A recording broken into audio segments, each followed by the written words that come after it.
Hi, I'm Martin Jarvis, and once again I want to welcome you to another perspective. There's a lot going on in the world today. A lot of trouble. It's a troubled time for the world, and particularly the United States, which we seem to be the head of the spear, which is good when the spear is going in the right direction.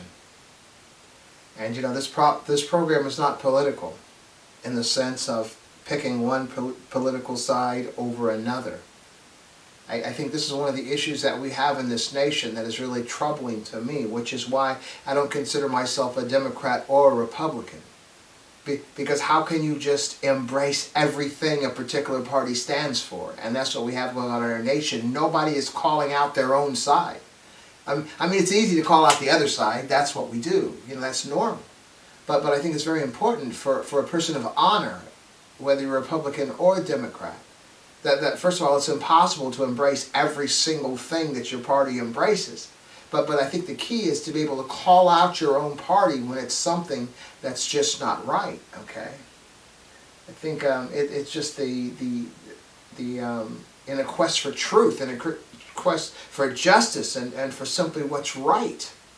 Well, like for me, for example, I've been a minister, even a staff pastor in a local church for, say, the past 25 years or so, and before that an elder and a deacon and a teacher and all that stuff. So I've really been involved in the church, and I consider myself a progressive liberal conservative.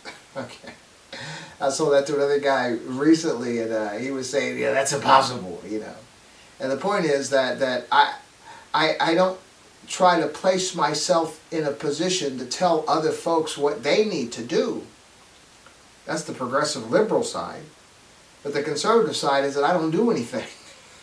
Okay. And so the point is, like for me personally, I have an issue, with abortion, but it doesn't move me so much that I think I need to tell other people what they need to do. There are enough issues in the world than to be trying to make somebody do something simply because you believe in such a way, okay?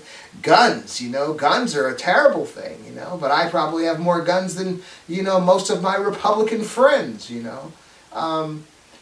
So it's very difficult to simply embrace everything for one particular party. And that's what I want to talk about today, because I think in our nation today we've gotten ourselves in a bit of a problem being so polarized in our political beliefs and all, and our stances. And I'm looking at the situation with Iran right now. And I've been putting out programs ever since the beginning that this is a problem. This is not a good idea. And 47 years of presidents, both Republican and Democrat, didn't choose to do something like this. Well, maybe there's a reason, And so, but what I'm looking at, and I think part of what I've seen, even with this attack of these nations during negotiation, that seemed pretty underhanded. Seemed kind of like what happened to us at Pearl Harbor, and we know how much infamy, that was all about. Even a move like that is what drew us into World War II, when we were in the middle of talks with Japan, and they bombed Pearl Harbor, and that's when we entered World War II. Okay, so then I was looking at that situation, and as far as the justification was, that the Iranians, hated Israel. And they were working on the nuclear weapons so that they might annihilate Israel one day, and that was the concern of Israel, and I guess it seemed to be the concern of, the President of the United States as well. And so they went there and bombed Iran because of the nuclear material, which, the last time they bombed Iran, last year, that was supposed to have been, the nuclear program was supposed to have been annihilated, but that's neither here nor there for what I want to talk about today. What I want to suggest is that conflict has gone on a lot longer than the folks that planned it. Israel and the United States thought it was supposed to be like a 2-day program, and it's been over a month now, and it's still going on. And it's amazing to me the amount of damage that Iran has caused, in response to it being attacked. I mean, they've rained down missiles, on Israel, and just with that Iron Dome is like non-existent, anymore. They're saying like 8 out of 10 missiles actually hit their target, and the Gulf states who are helping the United States, it's just a big mess over there. And I guess the point is, and what I was thinking the other day was, if we have been surprised at how many missiles and drones and state-of-the-art missiles and the pinpoint accuracy that Iran's weapons have, that if they had wanted to rain havoc down on Israel, they could have all along. And this is being demonstrated by the weapons and the missiles and the drones and everything that they have. They could have done this a long time ago if they really wanted to cause damage to Israel. So this right here is kind of interesting. Who's really the culprit in all this? And so I'm thinking that we may have been duped. And we may be in a situation, we may not be the good guys. And see, this is reminiscent of Vietnam, where it turns out we were on the wrong side. We were not on the side of the people. We were there for other reasons. And it seems like that's where we're at now. And so, when we look back historically, we recognize that as strong as our military is, and this is right out of Sun Tzu, okay, The Art of War, that you can be sure of your particular training, your particular weaponry, your particular abilities, but you can't, know what your opponent, your enemy, is capable of. And what I have, even as a student of history, as I've, studied over the years, major wars, is that there is a necessity to have the right on your side. As unbelievable as it may sound, as religious it may sound, the concept of sowing and reaping, it seems to be a real thing. Now, you might take the religious, flair off of it and call it chickens coming home to roost, or karma, or what goes around comes around. You can call it whatever you want, but it seems that culprit nations that are evil, that are creating havoc, they might for a time look like they're going to be successful, but it's like good usually prevails, okay? And we saw that with Adolf Hitler, man. He was a guy who almost took over the world. We see it with Alexander the Great. We see it with Rome, Pax Romana, the Roman peace. We've seen it all throughout history. Heavy-handed nations exerting their strength and exerting their arms and their brutality, but they don't last forever, okay? And so it's always good to have right on your side. It's very necessary. And what really troubled me, I guess, the other day was watching the prayer by the Secretary of Defense of the United States, or the Secretary of War, whatever you want to call him, calling on, God to, and of course I'm about to paraphrase, about destroying the enemies and the evil people and all this kind of stuff. I think some of y'all know what I'm talking about if you saw that prayer. But now if you want to believe in an intelligent designer, if you want to believe in God, the creator of all humanity, you have to be very careful when you're praying prayers like that. If you're praying for God, and if God truly exists, and you're praying for the evil to be destroyed and all that kind of stuff, and you might be the one, the evil one, and God just might accommodate that prayer. Sort of like there's a story in the Bible of a gentleman named Haman. This is found in the book of Esther, okay? Queen Esther. And Esther's uncle Mordecai. And there was a prince in that kingdom that hated Mordecai. And so he devised this plan, and he created gallows for Mordecai to be hung on. That was his plan. He was thrilled about it, creating the gallows, creating an elaborate plan. But as the plan began to unfold, it didn't turn out the way Haman thought, and he ended up being executed on his own gallows. We have to be very careful of that. And what I want to suggest, I think that the I don't want to say blame, but I think the responsibility lies on the people, okay? It lies on the people to begin to be students of history. Not just students of history, students of the reality of the situations that we're living in today. And even if we don't want to go that far into studying, we need to at least be able to delineate the difference between good and evil. What we see with our eyes, not what we're told, okay? We have to see it with our eyes, as the individual. You know, we live in a nation that believes in one person, one vote. Okay? Well, I think that if we really want to embrace that concept, then I think it's the responsibility of each voter to be informed, to be walking what I call with their eyes open, to be able to delineate the difference between good and evil, between right and wrong. Okay? And I see it same as sometimes when I'm sitting in church, okay, as having been a minister for so many years, I see most of the congregants, they don't really study Scripture, okay? And so they come to church on Sunday expecting to be told what they're supposed to be believing. And that's what they walk away with. So they might be being fed stuff that isn't really true, but they won't know. They'll believe that's gospel truth, what the pastor just said. Okay? That's why you have so many people from so many churches, so many religions, so many sects and denominations of those religions believing so many things that are diametrically opposed to each other because they've simply bought into whatever they were told. And I'm afraid it's the same with the politics. I don't know if it's that we're just so trusting, or if we're just too lazy, or if we just have a desire to be led, or if we're just plain gullible. I don't know. But the reality is we just being led around. And the problem is that if there is this thing called reaping what you've sown, or chickens coming home to roost, or what's going around coming around, then if we're supporting a person who isn't correct in what they're doing, we are the ones that are going to be reaping the negativities. For real. So that's the responsibility on, so I want to say, whether in the church of the congregants, whether it's in a nation of the voters, you have to know what you're voting for, okay, on either side. And then ask yourself, is this really right?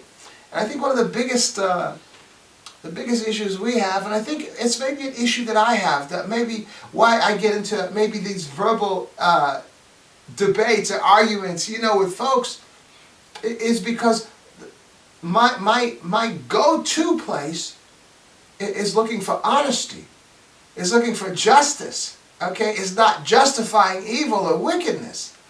And so even when I'm at work and I find myself in debates, I find myself in debates with Republicans and Democrats, And sometimes the Democrats, especially a couple in particular, aren't speaking to me for about a month. Sometimes the Republicans aren't speaking to me for about a month because it's hard to be objective when you're sold into a particular, political party. It's hard to be objective when you're sold into a religion or even a sect of the religion. It's kind of funny, is that I had this outreach ministry into the neighborhoods years ago, and I would go into DeSoto Bass. This is in Dayton, Ohio. I would go into Parkside, which isn't even there anymore, and a couple other project neighborhoods on Saturdays, every Saturday for years. And I remember I was in Parkside, and I would just knock on people's doors and ask if they wanted to talk, or maybe I would put flyers out the week before and I'd say I'm coming back next Saturday, and it was very effective. People wanted to talk. People's lives weren't quite right, and people were ready and willing to hear and talk about something. But I remember knocking on this one door. This young lady answers, and she sat down and we were talking outside. It was a beautiful Saturday, and she was part of the Church of God, okay? And she was insisting that the Church of God was the only correct church. And I was like, well, why? She goes, because it's the Church of God. And that was as far as she could conceive, that if you really wanted to be part of the Church of God, well, she was. Her church was the Church of God. I was trying to express to her, that's the name that they have registered with the government, so they get 501, so they can get their tax exempt status. That's just the name that they bought into. But she was convinced that it was the only true church because it was the Church of God. Okay, that's how we can get so sold on something that doesn't even make any sense. And we can just pursue our support to the point of even harm to others or harm to ourselves.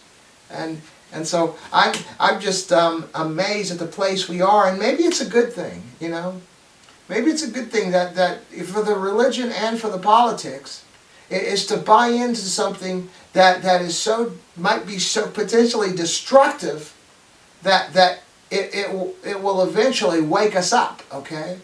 And sort of like if you have cancer, and chemo's a terrible thing, as I understand. But is the chemo worth ridding the body of the cancer? So there's a lot of suffering you may have to go through, but will the end result make that suffering have been worth it? Okay. I think sometimes we have to have a litmus test. Because you remember those little strips in science class where you dipped it in something, you could tell if it was an acid or a base or whatever. We need something like that we can rely upon, And I think, we could go to the Bible, has like 10 commandments, I think we talked last week about, we use the art of war, Sun Tzu's The Art of War. Today, we'll use a couple commandments out of the Bible, something that we can pretty much believe that is good, because even most of our laws are based on, doing the right thing, right? And so the 10 Commandments are pretty cool because most of them are how we are to interact with each other as human beings. Now, some of them have to do with God. We're not talking about those right now. Do not take the name of the Lord God in vain. Remember the Sabbath day, keep it holy. We're not talking about those. We're talking about those commandments that have to do with each other. How we like don't kill, right? Don't steal, right? Don't envy, which I mean don't want something that belongs to someone else. Don't cheat. That would be the lying part, right? I'm saying there are just certain basic truths that I think we all know are correct. And the same way we would teach our children, right? When you have children coming up, toddlers coming up, I don't think you have to tell them not to kill, unless maybe you're Jeffrey Dahmer's parents or something. We have to go there, but we try to teach our kids how to act right, how to play right, how to be right around other kids. Don't lie, don't steal, don't fight, don't want what somebody else has, all that kind of stuff.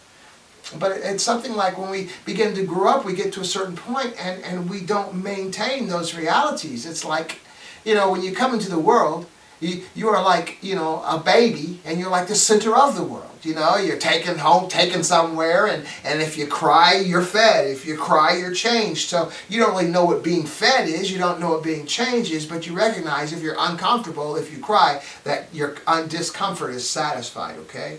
And it's like then as the kids begin to get older, we begin to teach you, you're not the center of the world. You're in kindergarten now. Everybody else is just as important as you are. As you are older and older, you begin to realize that. But it seems like at a particular point in time in life, and I don't know if it's always been this way, but maybe that since I've been aware, that we come to a point to believe that we are the center.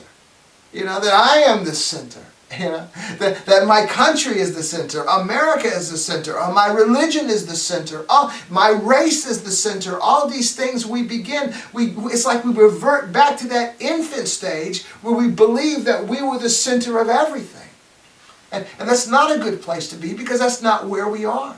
That's why I think, even before I was bought into the spiritual reality, of human life, believing there's an intelligent designer, a source of our existence and all that stuff. Even when I was an atheist, for that decade, I always took issue with people who killed and for people who stole, okay?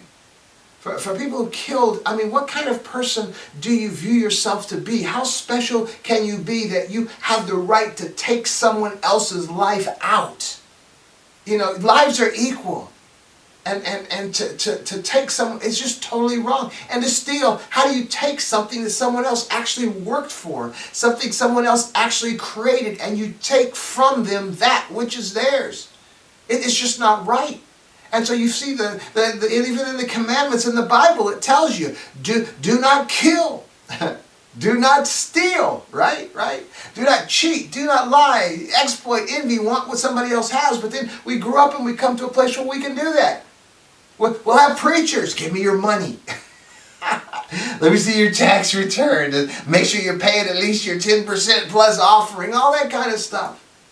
And then we look at the politicians and the leaders of governments. Let me go into this land and take what they have because we need it.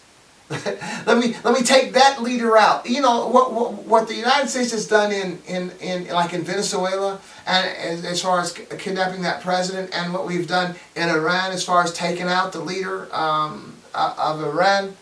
I mean, that stuff is illegal. I mean, from a world, international law perspective. But let me just be clear. Nations, including the United States, have been doing this all along. And throughout history. And through the African nations. I'm trying to remember the Congolese president. I forgot what his name was. But we have done this. The United States has done this. All the European nations have done this. Israel, of course, have done this everywhere. Assassinating people. And somehow we try to justify it, especially with this conflict now because of Israel, and we're Christian nation supposedly, but we're really not supposed to be. And the Judeo-Christian belief, we're supposed to support Israel. But when you have these 10 commandments laid out there, that's the litmus test. Because it's Israel, it's their 10 commandments. The Christians just carried it, into the Jesus part. But we're not supposed to kill. We're not supposed to steal. We're not supposed to want what someone else has. All these things. And that's the dilemma. How people can be led to do and to believe whatever they're told. And when I look at some of these leaders, I believe they know better. If you think about it, the majority of the population in the United States are not educated. Okay? That means their worldviews are very limited. I was sharing this with this guy at work, and he got so mad at me, Well, I have an MBA. He doesn't. He's not educated. Now, he's a good guy, and he's smart. But when I talk about educated, I don't mean understanding, Newton's third law or Einstein's theory of relativity and all. I just mean that as your education begins to increase, your worldview begins to increase, and you begin to see things from a wider and a more informed perspective. Okay, that's the purpose of the education. This guy was in the Army, the guy that got mad at me, my friend. I think he's still my friend. I don't know. He hadn't talked to me in 2 days. But the bottom line is he's retired Army. And so he was an NCO. And so he I'm sure, took, if the Army was anything like the Air Force was, which I'm familiar with, I'm sure there were leadership classes for NCOs. Okay? So what was the purpose of those leadership classes? And after you took your leadership classes, was there still no difference between you and the private? Of course there was, because those classes you took, the education, the NCO Academy or whatever they call it in the Army, it widened your worldview, so you had a perspective that this private didn't have. Now this is not saying anything against the private, but if you play your cards right and do what you're supposed to do as this NCO, this private's going to want to be an NCO one day, and he's going to be educated, and his worldview will expand. Well, it's the same thing in the regular world. Education expands your worldview. That's why politicians depend on an uneducated base, because it's easier to convince them of anything. That's why religious folks, religious leaders and pastors and preachers and evangelists, they depend on an ignorant congregants. Simply because they're easier to convince of anything you want them to convince of. I want to go right into the hospitals. That's why I have issue with hospitals and doctors. It's hard to trust. It's hard to trust an industry where they get paid the more sick you are. And if you stay sick for a long time, they make more money. Come on now. Don't you see a conflict of interest in that? Well, same conflict of interest in the church with the pastor. Same conflict of interest with the politicians. And doing the things that they want to do to further themselves. Look at the politicians. Pretty much all of them are wealthy. All of them are pretty much millionaires, unless they just got there, and they will be soon. Why?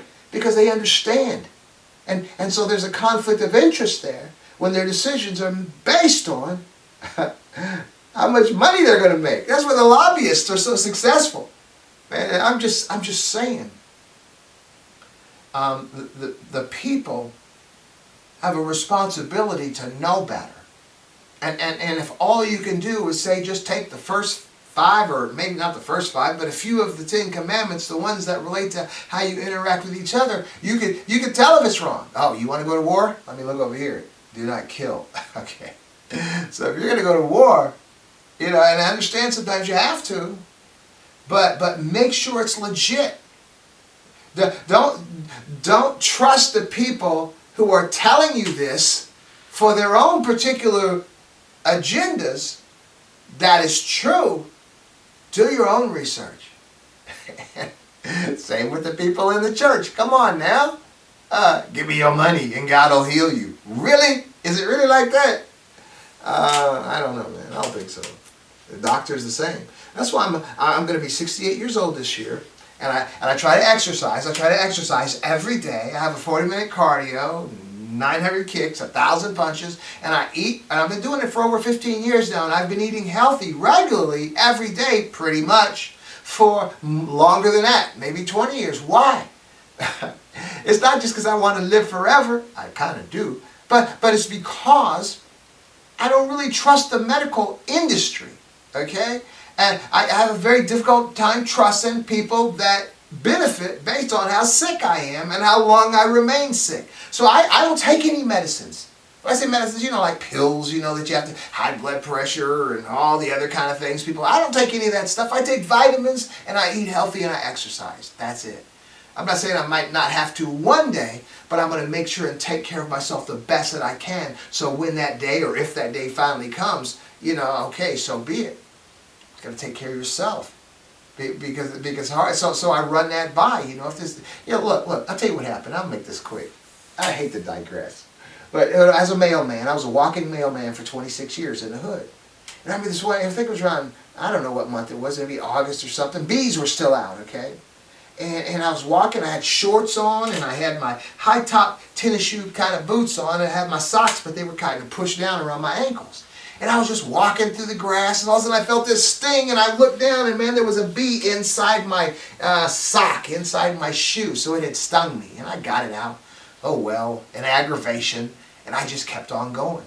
All of a sudden my armpits started itching. I went, what? It just kept itching. I was feeling all funny and everything, but I just kept going. And then and I was feeling a little funny in my chest too. I just thought it was the heat or something, and it was the end of the day and all. And so I just got off of work, went home, the work day was over. And it was about 11 o'clock at night. I'm on the internet, because I'm still itching. And I plugged in there, bee stings and all this stuff, itchy arms or whatever. It turns out I was experiencing symptoms of anaphylactic shock. What? And so I had never even heard of that before. So I'm going and I'm reading, and it was saying, symptoms, they may be serious, but they may not even show up for 12 hours. Your throat might swell, you might not be able to breathe, and man, I was starting to freak out. So I drove myself to emergency. And I forgot what it was. They told me I was okay. They told me what they believe had happened, that I should still go see my doctor the next day, okay? So I went to my doctor. And my doctor was on vacation, but another guy was there, a doctor filling in. He was an Indian guy. And I told him the story, what happened, the bee and what happened and all, but he said he just had a feeling, and he wanted me to take some kind of drug that was going to knock me out to almost dead. It was supposed to be deeper than sleep. And then he wanted to inject me with some kind of dye that he could be able to observe through some kind of machine to see, what it was going on. And I'm saying, look, I just got stung by a bee. I know what it is. And he kept saying, no, I have a feeling. I just have a feeling. Man, I left. I just didn't come back. And as a matter of fact, I fired my doctor that day. And it wasn't even her fault. I just didn't go back. Because whatever test this guy wanted to do, they were going to get some serious money for this test. They want to do another time. I get these muscle spasms. I used to every so often, and I'd had one in a couple of years, but I know what it was, and I knew all I need is a muscle relaxer and some ibuprofen 800s, and I'll be well in a day. So I was having my muscle spasm, and sometimes they'd go away, but I knew it wasn't going away this day, so I drove myself to emergency. And I told the guy what it was and what I needed. I needed muscle relaxer, ibuprofen. Hey man, this dude wanted to send me through that machine, you go through, I forgot what it was called. You're sitting there real still and you go, I don't remember what it's called. But that machine, right? They got a cylinder type machine. And so, I mean, I was at emergency probably like 5 hours that night. Putting me through all these tests through that machine and all this stuff. And when it was finally done, they gave me muscle relaxers and ibuprofen. But you know how much money they made with those tests they were doing. So all I'm saying, whether it's doctors, whether it's preachers, whether it's politicians, we need to really be more knowledgeable about what's going on and challenge them. Don't just buy everything they're telling you. I don't care if you're a Republican. I don't care if you're a Democrat. I don't care what religion you're a part of or what sect or denomination of the religion you're part of. I don't care how much you love your doctor. Do your research and try to keep yourself well, physically and mentally, for real. And because we buy into stuff, and sometimes, you know, at this particular point, because all this political craziness has been going on probably for about the past 15 or more years or so, and so most of us are pretty much entrenched in our particular beliefs, in our particular corners, being fed by particular sources that seem to make us feel good. What I'm suggesting is that you got to get free of that. Some of the stuff they're saying might be true, but some of it might not be true. And what have you bought into? Who are you acting like? What do you like? How is your family responding towards you? Maybe that's another good one. I think it's just important for us just to be good. Always be good. And I guess that's kind of hard for a lot of folks. It's not hard for me. It never was hard for me. You know, coming up as a kid, you know, raised in church, I was basically a good person. And even when I was an atheist for those 10 years in the military, and I was in this country or that country or across the United States, you know, hanging out with destructive lifestyle type people, you know, I was always still good. I was always still honest. But it's like, I don't know, was that asking too much? And maybe I'm just asking you right now, like you're my bartender. I mean, how do you just buy into stuff that's just obviously not good? And when I say not good, I mean, we have to come to a place where simply because if I'm not suffering, if this person is suffering, it's wrong, okay? It's really not that difficult, and I think, and so we find ourselves, even in politics, especially in politics, and like in religion, how we can condemn everyone else who's going to hell, but my little group is the same type concept. And we almost get a joy. Like, I remember, you know, I don't really, even as a minister, and I've been in this a long time now, I don't believe there's a place called hell. I believe that we reap what we sow. And all throughout life, you know, whatever the condition of your life is, it might be jacked up right now. You can probably go back through your life and realize why your life isn't what it could have been, decisions you had made in your life. We reap what we sow. And a lot of times the good things that you have, the positive things, is because you reaped what you sowed. I know I lived a totally destructive lifestyle, and I hardly made any progression. Then I came to a point in life where I just changed, 28 years old. And when I turned 50 is when I started going to school. I went to school for 10 years, missed a half a quarter in 10 years, earned my associate, my bachelor's, and my MBA. I reaped what I had sown. Come on, that wasn't easy.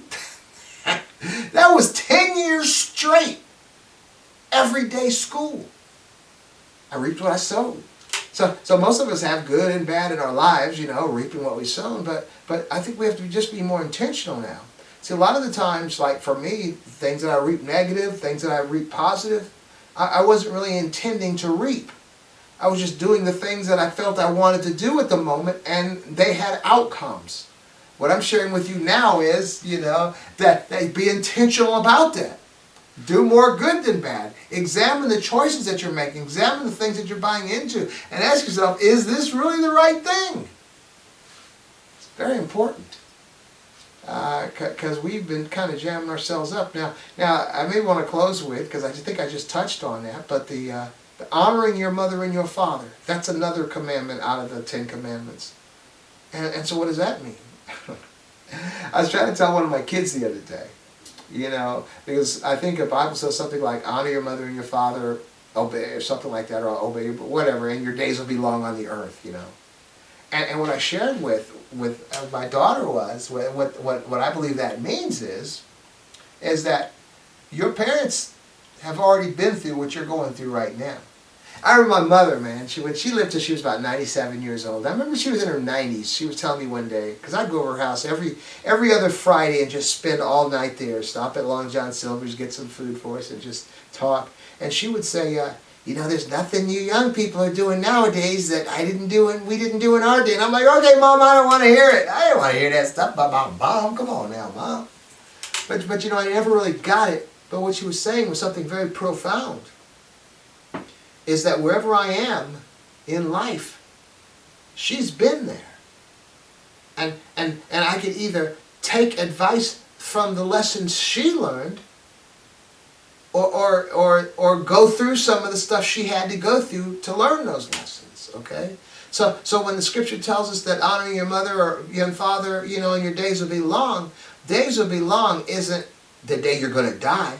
Days being long is prosperity. The prosperity in your lives. Your days are long. Your days are thick. Your days are full. Your days are long. That's the prosperity of your life. And so if you honor your mother and father, your days will be long. And so we need to be recipients of that by looking at our past. And I think that's the gift of history. Realizing what folks went through before and what lessons were learned from that, And maybe tying this back into this Iran war thing, I guess, which we opened up with, we can just look at Vietnam. Now, don't get me wrong, I come from a military family. My father was he was a cannoneer in World War II. When he left World War II, he was a warrant officer, junior grade. Korean War started, he joined back up and just stayed in. And he even went to Vietnam. He was about in his 40s, in 1965, I believe it was. So he was in World War II, he was in Korea, Vietnam. My brother, Vietnam. I may have already mentioned. My next brother, he was in Thailand during the Vietnam conflict. My sister was Desert Storm, and my other brother and I, we were peacetime. And so we're a military family. I love the military.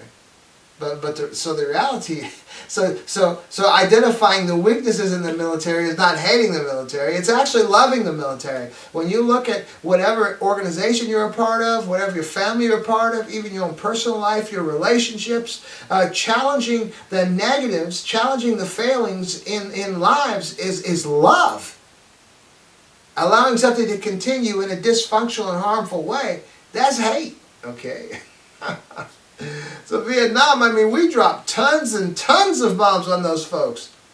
And those folks were less sophisticated than the Iranians were. Come on now, Iran has been here over 5,000 years. Whether it's called Persia, whatever they were called, they're a civilization that has been here probably longer than any civilization on this planet. Maybe close China, maybe close second or something. But recognizing their history and honoring that history. Now, honoring that history then doesn't necessarily mean worshiping their history, but it does mean learning from their history and recognizing they have a history. They've been where we are now. There was I don't know if you recall Richard Pryor. He was a comedian back in the 70s and all. He had this one character he was playing. I think the character's name was Mudbone. And Mudbone said once, he said, "You don't get to be old being a fool." He said, "I've met a lot of young fools and they're dead." That's very profound. Honor your mother and your father, and your days will be long. So I'm just challenging all of us right now. Sometimes we've just bought into things that don't seem to be quite right, and we've become desensitized. And I think even in wartime, we've become desensitized, even to killing, even to genocide. I guess we hear genocide so often, see it so often, we just get overwhelmed with it, and finally we turn the channel, and we might not go back to that channel anymore, but the stuff is still going on. Whether it's Gaza, whether it was Ukraine, whether it's nations in Africa, wherever it is, I think we have gotten so desensitized to the sufferings of others, and then we simply, for for the sake of convenience or political convenience or religious convenience, we buy into things that are actually perpetrating atrocities against human beings, and we don't get it. What I'm suggesting is we are reaping for those as well in our lives. And what I would suggest then as an exercise, I think we should all do this, you know. You know, we go to the mirror, we're looking in the mirror every day probably, most of us, right? We're going there, we're combing our hair, brushing our teeth, you know, shaving, you know, whatever we do, right? I think the next time, or maybe for the whole next week, when you're in front of that mirror, just stop. Just stop everything you're doing and just look at yourself. Look at yourself in the eyes. Just be quiet. Don't have any sounds, no music, no anything going on. Just look at yourself. They said the eyes are the windows to the soul. Sometimes we have to look at our own soul to see where we are, if we've deviated from a place where we're supposed to be. And I believe that we'll find ourselves, even in that 2 or 3 minutes of soul searching in the mirror. And then we have to find a way to pull ourselves back. Not to get pulled down those rabbit holes, but to be well. Because, you know, for the most importantly, is that concept of honoring your mother and your father. Because not only are we supposed to be looking back and learning and honoring the history, our mothers and fathers, we will be the history that young eyes will be looking back at our lives to determine how they're supposed to respond. So the question is, are they looking at us and learning from us based on the mistakes we made? Or are they looking at us and learning from us based on the proper choices that we made? What kind of legacy are we leaving for our children to look back on? Is it positive or is it negative? This has nothing to do with any political party. This has nothing to do with any religious organization or anything at all. This has to do with you and your offspring.